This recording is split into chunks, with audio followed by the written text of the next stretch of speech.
बिस्मिल्लाहिर्रहमानिर्रहीम बिस्मिल्लाहि वहदा वस्सलातु वस्सलामु अला रसूलिल्लाह अम्मा बाद। मोहतरम नाज़रीन, आज के इस पुरफितन दौर में हर शख्स जो है वो यजीद बिन मुआविया के ऊपर लान तान करता, गालम गलोच करता और उसको बुरा भला कहता नज़र आता है। कभी भी कोई शख्स ये नहीं सोचता कि हम किस ज़माने में रह रहे हैं, किस सदी के अंदर रह रहे हैं। हमारा जो ज़माना है क्या यजीद के ज़माने से भी अच्छा है? यानी हम ये तस्वर कर लेते हैं कि क़यामत के करीब का जो ज़माना है, जिस ज़माने में शराब आम है, फहाशी आम है, पोर्नोग्राफी आम है, डांस मुजरा आम है, मोबाइल फ़ोन आम है, इंटरनेट आम है, हर शख्स नफ्सा नफ्सी के अंदर आलम के अंदर खुद गर्जी आम है, कत्ल गारत आम है, कि जहाँ कुरान और सुन्नत का जब भी मुताला करें, हदीस का, कुरान का, तो हमें पता चलता है कि जैसे जैसे क़यामत करीब आती जाएगी फितने बढ़ते चले जाएंगे, बुराइयाँ फहाशियाँ हद से ज़्यादा बढ़ती चली जाएंगी।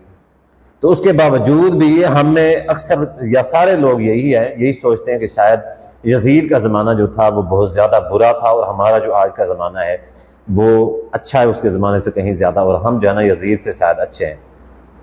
इस वजह से हर शख्स अपने गिरेबान में झांके बगैर यजीद के ऊपर लान तान करता नजर आता है।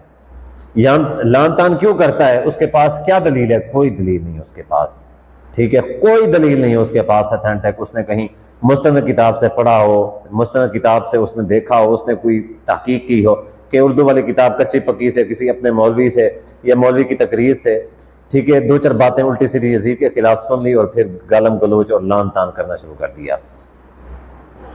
तो इस हवाले से मैं एक बात आपसे कहना चाहता हूं कि जो शख्स इस हवाले से थोड़ी बहुत तहकीक करना चाहता है तो हम आपका साथ दे सकते हैं, ठीक है। अगर आप यजीद को बुरा कहते हैं, लान तान करते हैं, तो किसी दलील की बुनियाद के ऊपर करें कि आपके पास कोई यानी अथेंटिक सबूत होना चाहिए। अगर आप उसको अच्छा भी समझे ना तो भी कम से कम आपके पास कोई सबूत होना चाहिए, बजाय इसके कि आप अंधाधुंध लोगों की बातों में आके भी हर शख्स तो बुरा कह रहा है। भाई तो आज के दौर का हर शख्स कौन सा अच्छा है? भाई है कौन सा हर शख्स अच्छा है? जब आपकी जातियात के बारे में बात की जाए कि आप अच्छे हैं या बाकी दुनिया अच्छी है, तो आप कहते हैं हम आप अच्छे हैं। आपसे ये पूछा जाए कि लोगों की कितनी परसेंटेज जो है वो अच्छे हैं, नेक लोग हैं, आप कहते हैं सारे नेक नहीं है, शायद कोई नेक होगा। लेकिन जब यजीद के खिलाफ बात आती है तो कोई भी कहता है आप मान लेते हैं। तो मैं सिर्फ उसे इतना कहना चाहता हूं कि आप जहालत के अंधेरे से बाहर निकलें, आए जरा दलाइल की दुनिया के अंदर आए। मौलवियों की बातें, इधर उधर की कच्ची पक्की बातें सुन के आप अपना अकीदा ना बना लें, आप अपनी जबान को गंदा ना करें, बल्कि आए हमारी तरफ, हमारी बातें सुने, तवज्जो के साथ तहकीक करें, ठीक है। अगर हमारी बातें आपको सच्ची मालूम होती हैं तो ठीक है, आप माने, अगर सच्ची मालूम नहीं होती ना माने। लेकिन एक बात याद रखें कि अगर आप यजीद को अच्छा समझते हैं तो भी दलील की बुनियाद पर अच्छा समझे, अगर बुरा समझते हैं, लान तान करते हैं, तो भी दलील की बुनियाद के ऊपर लान तान करें। ऐसे कच्चे पक्के लोगों की बातों में आके फलां मौलवी ने कह दिया तो बस ठीक कहा होगा, फलां ने कह दिया तो ठीक कहा होगा। इस बुनियाद के ऊपर क्या आप अपनी आखिरत खराब कर रहे हैं कि फलां मौलवी कहेगा क़यामत के दिन आपको वही मौलवी बचा लेगा? कभी भी नहीं बचा सकता। तो आइए, जिसको आज हम गालम गलोच करते हैं यजीद बिन मुआविया रहमतुल्लाह को, सहाबा किराम रज़ियल्लाहु अन्हुम अजमईन के यजीद बिन मुआविया के हवाले से क्या यानी उनके कमेंट्स थे, उनके यजीद के बारे में क्या राय थी, वो आप लोगों के सामने रखता हूँ। सिर्फ और सिर्फ 3 सहाबा बशमूल सैयदना हुसैन बिन अली रज़ियल्लाहु तआला अन्हु के वो सैयदना हुसैन बिन अली रज़ियल्लाहु तआला अन्हु, जिनके बारे में ये कहा जाता है कि यजीद बिन मुआविया सैयदना हुसैन का कातिल था। सैयदना हुसैन रज़ियल्लाहु तआला अन्हु खुद उनके बकौल यजीद क्या था, वो यजीद के बारे में क्या राय रखते थे। आइए, सबसे पहला हवाला है सैयदना अब्दुल्लाह बिन अब्बास रज़ियल्लाहु तआला अन्हुमा का। कि सैयदना अब्दुल्लाह बिन अब्बास जो हैं अहले बैत में से हैं, यानी सैयदना अब्बास जो नबी सल्लल्लाहु के चचा थे उनके बेटे हैं, यानी नबी सल्लल्लाहु के भी कज़न है, सैयदना अली के भी कज़न है। तो सैयदना अब्दुल्लाह बिन अब्बास जो हैं उनके बारे में अल्फाज मिलते हैं। इमाम बलाजुरी रहमतुल्लाह जो हैं उनकी किताब अंसाबुल अशराफ है, जिल्द 5 है, सफ़ा 302 है। वो फरमाते हैं कि उसमें वो रिवायत नकल करते हैं, ये जितनी भी रिवायात है सनद के एतबार से सही हैं। कोई भी शख्स तहकीक करना चाहे गारंटी है, गारंटी के साथ कहते हैं खुल के इसके ऊपर तहकीक करे, हम जिम्मेदार हैं इस चीज़ के। अच्छा, कहते हैं कि इसके अंदर रिवायत है कि सैयदना अब्दुल्लाह बिन अब्बास रज़ियल्लाहु तआला को बताया गया कि सैयदना मुआविया रज़ियल्लाहु तआला जो है वो फौत हो चुके हैं, ठीक है। जब उनको इस हवाले से बताया गया तो थोड़ी देर वो परेशानी की हालत में खामोश रहे, और खामोश होने के बाद वो गोया हुए जो लोग वहाँ महफिल के अंदर बैठे हुए थे। जाहिर है उनमें बड़े तो सैयदना अब्दुल्लाह बिन अब्बास ही थे जो नबी इस्लाम के यानी जलीलुल कद्र सहाबा में से थे। तो उन्होंने फिर लोगों को मुखातब किया और फरमाया कि सैयदना मुआविया रज़ियल्लाहु तआला जो थे, अगरचे उनसे पहले जो गुजर चुके हैं सहाबा, जो पहले गुजर चुके हैं वो उनके बराबर नहीं थे, लेकिन जो उनके पीछे रह रहे हैं, जी उनके पीछे बच चुके हैं, बाकी बच गए हैं, वो भी सैयदना मुआविया रज़ियल्लाहु तआला के मुकाम तक नहीं पहुंच सकते। यानी जैसे पहले सहाबा जो थे, सैयदना मुआविया रज़ियल्लाहु तआला से पहले जो सहाबा थे, सैयदना मुआविया जैसे उनके मुकाम तक नहीं पहुंच सकते। सैयदना मुआविया अब चूंकि फौत हो चुके हैं, उनके बाद के जो हैं वो भी सैयदना मुआविया के जैसे नहीं हो सकते, उनके मुकाम तक नहीं पहुंच सकते। और आगे ये तारीफ है सैयदना मुआविया की, और आगे फरमाते हैं व इन्ना इब्नहु यजीद, उनका जो बेटा यजीद है, लमन सालिह अहलहु, वो अपने खानदान का नेक सालेह शख्स है, नेक सालेह शख्स है। लिहाजा तुम क्या करो, परेशान ना हो, यहाँ पे बैठो, मजलिस अपनी जो बरकरार रखो। उसके बाद तुमने क्या करना है, उसके बाद ये करना है कि तुमने बैत करनी है, तुमने बैत करनी, आतु ताअतकुम व बैतकुम, तुमने यजीद की इताअत और बैत करनी है, फरमाबरदारी करनी है और यजीद की बैत करनी है। क्यों? वो नेक शख्स है। यानी अभी सैयदना मुआविया रज़ियल्लाहु तआला फौत हुए थे, उन्होंने अपने बाद मुकर्रर, चूंकि खलीफा मुकर्रर कर दिया हुआ था यजीद मुआविया को, तो सैयदना अब्दुल्लाह बिन अब्बास के नज़दीक यजीद जो है वो नेक सालेह शख्स था, और वो इस चीज़ का हुक्म दे रहे हैं कि तुमने उसकी बैत करनी है। अब यहाँ पे कई सारे लोग ये एतराज़ कर सकते हैं, नहीं जी यजीद पहले नेक था लेकिन बाद में गुनाहगार और अय्याश हो गया था, बाद में शराबी फला फला हो गया था। तो आइए उसके हवाला जात भी आप लोगों के सामने रखते हैं। अब दूसरा हवाला है तारीख तबरी का। तारीख तबरी जिल्द 3 है और सफ़ा 299 है। सैयदना हुसैन बिन अली रज़ियल्लाहु तआला, सैयदना हुसैन रज़ियल्लाहु तआला, जिनके बारे में ये कहा जाता है कि यजीद जो था वो कातिल हुसैन था, उसने खुद कत्ल करवाया वगैरह वगैरह, बड़े बड़े झूठे मुल्ला इस तरह की बात करते हैं।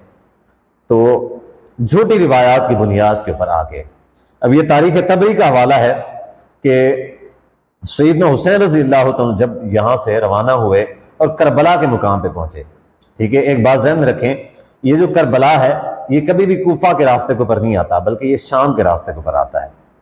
आप नेट के ऊपर सर्च करें, आप जो लोग वहां पे गए हुए हैं वो भी देख लें कि मक्का से एक शख्स सैयदना हुसैन रज़ियल्लाहु तआला मक्का से रवाना हुए थे यानी कूफा की तरफ, तो रास्ते में कभी भी करबला आता ही नहीं है, ठीक है। करबला का जो काफी मुसाफत के ऊपर है, करबला जो है ये शाम के रास्ते के ऊपर है।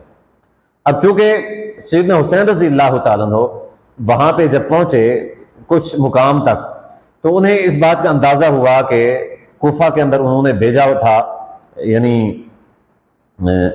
अकील को, यानी जिनको भेजा था सैयदना हुसैन रज़ियल्लाहु तआला ने कि जाके तुम जो है ना वहाँ के हालात का अंदाज़ा लगाओ।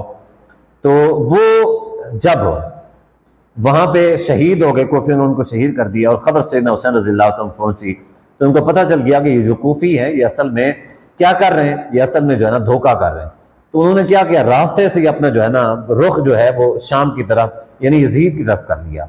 अब जो यजीद की तरफ रुख किया तो कूफियों को जो है ना पता चल गया अभी ये जो है ना हुसैन रज़ियल्लाहु तआला तो उधर जा रहे हैं। तो उन्होंने क्या किया, रास्ते में आके उन्होंने उनको रोका, रास्ते में आके उन्होंने उनको रोका, सैयदना हुसैन रज़ियल्लाहु तआला को उन्होंने आके रोका।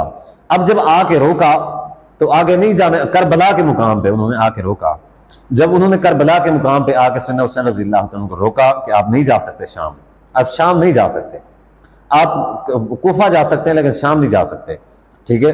तो फिर क्या हुआ कि सैयदना हुसैन रज़ियल्लाहु तआला जो अल्फाज हैं, फनाशिदुहुम हुसैन, हुसैन रज़ियल्लाहु तआला ने उनको वास्ते दिए। क्या वास्ते दिए? अल्लाह वल इस्लाम, अल्लाह का वास्ता दिया कि तुम्हें अल्लाह का वास्ता है, तुम्हें इस्लाम का वास्ता है, तुमने क्या करना है, तुम मुझे जाने दो यजीद के पास। अल्फाज क्या है? अल्फाज देखें, अन यसीरु इला अमीरुल मोमिनीन, तुम मुझे अमीरुल मोमिनीन के पास लेके जाओ। फयज़अ यदहु फी यदिही, मैं चाहता हूं कि मैं अपने हाथ अमीरुल मोमिनीन के हाथ के अंदर दूं। यहां पे अल्फाज क्या है? सैयदना हुसैन रज़ियल्लाहु तआला यजीद बिन मुआविया रहमतुल्लाह को अमीरुल मोमिनीन समझते थे। उस जमाने में अमीरुल मोमिनीन समझते थे, जिस जमाने में ये कहते हैं कि वो फलां वाक़या हो चुका था, फलां वाक़या यजीद के खिलाफ जो सैयदना हुसैन रज़ी अल्लाह अन्हु बगावत कर दी थी, यजीद जानी शराबी था, वो ऐसा ऐसा कर रहा था। तो उस जमाने के अंदर करबला के उस मुकाम के ऊपर यानी अपनी शहादत से यानी थोड़ा सा वक्त पहले या एक दिन आप अंदाजा लगा लें, ज्यादा से ज्यादा एक दिन अंदाजा लगा लें, वैसे एक दिन भी नहीं बनता, थोड़ा सा वक्त बनता है। तो हुसैन रज़ी अल्लाह अन्हु ने क्या फरमाया, फरमाया कि तुम अमीरुल मोमिनीन यजीद के पास मुझे जाने दो, मैं अपना हाथ उनके हाथ में देना चाहता हूँ। ये कहते हैं कि सैयदना हुसैन रज़ी अल्लाह अन्हु की बैत नहीं करना चाहते थे। हुसैन बमुकाबला यजीद है, हुसैन बमुकाबला यजीद है। देखें एक बात ज़हन में रख लें, यजीद जो है वो सैयदना हुसैन रज़ी अल्लाह अन्हु के मुकाम मर्तबे तक नहीं पहुंच सकता, इसमें कोई शक वाली बात नहीं। लेकिन कभी भी यजीद जो है वो हुसैन रज़ी अल्लाह अन्हु शहीद करना चाहता था और ना ही उनका दुश्मन था। ठीक है, यही वजह है कि हुसैन रज़ी अल्लाह अन्हु उसकी तरफ जाना चाहते थे लेकिन कूफी नहीं जाना देना चाहते थे, इस वजह से उन्होंने शहीद कर दिया। तो हुसैन रज़ी अल्लाह अन्हु के नजदीक भी यजीद क्या है, अमीरुल मोमिनीन है। और आज बदबख्त जो है वो क्या कहते हैं, यजीद लानती। असल में वही लानती है। क्यों? क्योंकि हुसैन, जिनको हुसैन अमीरुल मोमिनीन कहते हैं, मैं भी उसको अमीरुल मोमिनीन कहूंगा, और जो लानती होगा वो उसको लानती कहेगा। अब आइए तीसरा हवाला, ये तो सैयदना हुसैन रज़ी अल्लाह अन्हु की ज़बानी था। यहाँ पे एक बात और भी कह देता हूँ कि सैयदना हुसैन रज़ी अल्लाह अन्हु से यजीद के हवाले से अच्छे अल्फाज मिलते हैं। मैं चैलेंज के साथ कहता हूं कि कायनात का कोई एक शख्स, कोई रावजी है, कोई बरेलवी देवबंदी, ठीक है, कोई भी है, शिया है, कोई भी है गुमराह जो यजीद को लानती कहता है, चैलेंज है कि कोई एक सही सनद के साथ सैयदना हुसैन रज़ी अल्लाह अन्हु से यजीद के खिलाफ को एक लफ्ज साबित कर दें कि कभी भी सैयदना हुसैन ने यजीद के खिलाफ को एक लफ्ज कहा हो कि यजीद ऐसा तैसा है, यजीद गलत है, यानी ऐसा लफ्ज जिससे यजीद बुरा साबित होता हो, सिर्फ एक ऐसा लफ्ज साबित कर दें चैलेंज के साथ। कायनात जमाओं के भी ऐसा नहीं कर सकती। अच्छे अल्फाज तो सैयदना हुसैन की ज़बानी यजीद के बारे में मिलते हैं, बुरे अल्फाज नहीं मिलते हैं। अब ये तीसरा हवाला सहीह बुखारी का है। सहीह बुखारी का हदीस नंबर 7111 है, 7111 हदीस है। रिवायत नंबर है सैयदना अब्दुल्लाह बिन उमर रज़ियल्लाहु अन्हु, जब वो वाक़या हर्रा हुआ, वाक़या हर्रा होने से पहले बगावत उठी, ठीक है, फितना परवर लोगों ने फितना बर्पा किया मदीना के अंदर यजीद के खिलाफ। तो लोगों के अंदर इंतशार फैलाया, यजीद के खिलाफ गलत बातें वो की, लोगों को बैत तोड़ने के ऊपर उकसाया और कुछ लोगों ने बैत तोड़ भी दी। जब ये बात सैयदना अब्दुल्लाह बिन उमर जो हजरत उमर रज़ियल्लाहु अन्हु के बेटे थे उन तक पहुंची कि ऐसा ऐसा हुआ है कि लोग बैत तोड़ रहे हैं, तो उन्होंने क्या किया, उन्होंने सहीह बुखारी की हदीस है कि उन्होंने जो है ना अपने दोस्तों को, साथियों को और अपनी औलाद को, ठीक है, जमा किया और जमा करने के बाद उन्होंने खुतबा इरशाद फरमाया।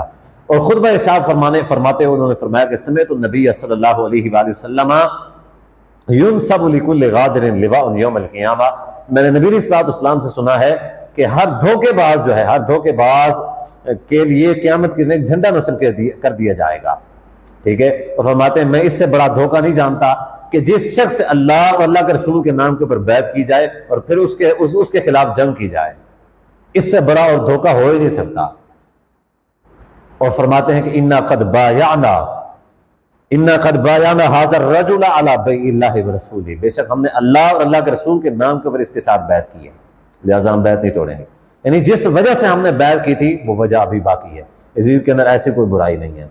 जिस वजह से हम बैत नहीं तोड़ सकते, जिस वजह से हम बैत नहीं तोड़ सकते, जाहिर है कि उसके अंदर बुराइयां होती तो सैयदना अब्दुल्लाह बिन उमर कहते भी हाँ अल्लाह और अल्लाह के रसूल के नाम पे हमने बैत की है, लिहाजा ये तो बुरा साबित हो गया, आप हम बैत तोड़े नहीं। चूंकि यजीद के अंदर बुराई नहीं थी, इस वजह से सैयदना अब्दुल्लाह बिन उमर क्या फरमाया कि हमने अल्लाह और अल्लाह के रसूल के नाम पे बैत की थी और वही वजह अब भी बाकी है। ये सारे फितने हैं, ये झूठ है, इस वजह से हम कभी भी उसके खिलाफ नहीं जाएंगे। और ये बात भी फरमाया कि जो भी शख्स यजीद की बैत तोड़ेगा उसका मेरे साथ किसी भी किस्म का कोई ताल्लुक नहीं है, मेरे साथ किसी किस्म का। यानी सैयदना अब्दुल्लाह बिन उमर रज़ियल्लाहु अन्हु के नजदीक यजीद बिन मुआविया हक पे थे और उनकी बैत के ऊपर कायम थे और लोगों की नसीहत कर रहे थे कि तुमने कायम करना है, बैत नहीं तोड़नी, जो भी बैत तोड़ेगा वो क्या है, उसका और मेरा किसी किस्म का कोई ताल्लुक नहीं रहेगा। तो आप अंदाजा लगा लें कि जाहिल मुल्ला क्या कहते हैं और सही जो रिवायात हैं, सहाबा यजीद बिन मुआविया के मुतालिक क्या राय रखते थे। अल्लाह तबारक व तआला से दुआ है कि अल्लाह तबारक व तआला इन फितना परवर, यानी एक मिसाल मशहूर है कि बद से बदनाम बुरा, यजीद बिन मुआविया, कायनात में बुरे बुरे लोग मौजूद हैं लेकिन यजीद बिन मुआविया को इस हद तक बदनाम कर दिया गया है कि जो बद हैं वो उनको बद लगते नहीं जो बदनाम है वो उनको बर लगते हैं।